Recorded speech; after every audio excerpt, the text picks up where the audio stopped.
வணக்கம். தனலட்சுமி ராஜா, மதுரை. தெரிந்த கோயில் தெரியாத ரகசியம். அருள்மிகு சுப்பிரமணிய சுவாமி திருக்கோயில், செந்திலாண்டவர் திருக்கோயில் கும்பாபிஷேக பணி திருச்செந்தூர். 6 படை வீடுகளில் 2வது படை வீடாக திருச்செந்தூர் கடற்கரை ஒட்டி அமைந்துள்ள செந்திலாண்டவர் திருக்கோயிலின் கும்பாபிஷேகம் 7/7/2025 அன்று கோலாகலமாக உலகே வியந்து விண்ணை அதிரும் அளவிற்கு கும்பாபிஷேகம் நடைபெற்றது.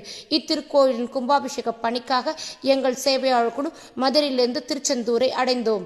மன்னானாலும் திருச்செந்தூரில் மன்னாவேன் என வேண்டி செந்திலாண்டவர் நமக்கு என்ன பணி தருவார் என காத்து கொண்டிருந்தோம். கோயிலுக்கு சென்று செந்திலாண்டவரை கண்குளிர தரிசனம் செய்துவிட்டு வந்தோம். கொங்கு மண்டல உழவாரப்பணி உறுப்பினருடன் எங்களுக்கு கிடைத்த அரும் பெரும் வாய்ப்பு மூவர் சமாதி திருக்கோயில் உழவாரப்பணி.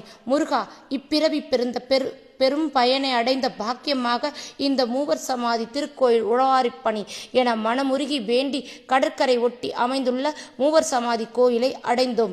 முன்கூட்டியே நமது பதிவில் மூவர் சமாதி கோயிலை பற்றிய தகவல்களை பதிவு செய்து உள்ளோம். 6 படை வீடுகளில் 3வது படை வீடாக விளங்கும் பழனி தண்டாயுதபாணி திருக்கோயில் ஆண்டிப்பண்டார சுவாமிகளால் உருவாக்கப்பட்டது. அதனை போல திருச்செந்தூர் செந்திலாண்டவர் திருக்கோயில் திருப்பணிகளை செய்தவர்கள் 5 ஆவார்கள். இவர்கள் இக்கோயில் சுற்று மண்டபங்கள், கோயிலின் மேற்கு தெற்கு ராஜகோபுரங்களை செந்திலாண்டவரின் கட்டளைக்கு இணங்கி உருவாக்கியவர்கள். 5களில் 3 சித்த துறவிகளான மௌன சுவாமிகள், காசி சுவாமிகள், ஆறுமுக சுவாமிகள். இவர்களின் திரு உருவச் சிற்பங்கள் கோயிலின் குருபரகன் சன்னதிக்கு எதிரே அமைந்துள்ளது. இந்த 3 இச்சித்த துறவிகளும் கடற்கரை ஒட்டி ஜீவசமாதி அமைந்துள்ள இத்திருக்கோயில் வாயிலாது முருகப்பெருமானை நோக்கியும் 3 சன்னதி கிழக்கு கடற்கரை நோக்கியும் காணப்படுகிறது.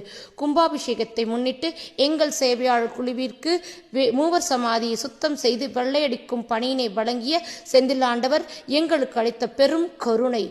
ஒரே செந்திலாண்டவர் திருக்கோயில் யாகசாலை, அன்னதான கூடம், கும்பாபிஷேக பணி என ஈடுபட்டு கொண்டிருக்கையில் முருகப்பெருமானின் அசிரியாக மௌன சுவாமிகள், காசி சுவாமிகள், ஆறுமுக சுவாமிகள் கனவில் தோன்றி செந்தூர் வந்து எனக்கு ஆலயம் அமைத்து தருமாறு கேட்டவுடன் இம்மூவரும் செந்தூரில் ஒருங்கிணைந்து இத்திருக்கோயிலின் திருப்பணிகளை யாசகம் வாங்கி கட்டிய இத்திருக்கோயிலுக்கு பிச்சை பாத்திரங்களை ஏந்தி கந்தன் கருணைக்காக காத்திருக்கும் எங்களுக்கு கும்பாபிஷேக பணியாக செந்தூராரின் கோயில் கட்டி அழகு பார்த்த ஊரறிய உலகறிய செந்திலாண்டின் புகழ்பாடி இன்றும் ஜீவ ஒளியாக வாழும் சித்தர்களின் மூவர் சமாதி கோயில் புனரமைப்பு செய்ய கிடைத்த அரும் பெரும் பாக்கியம்.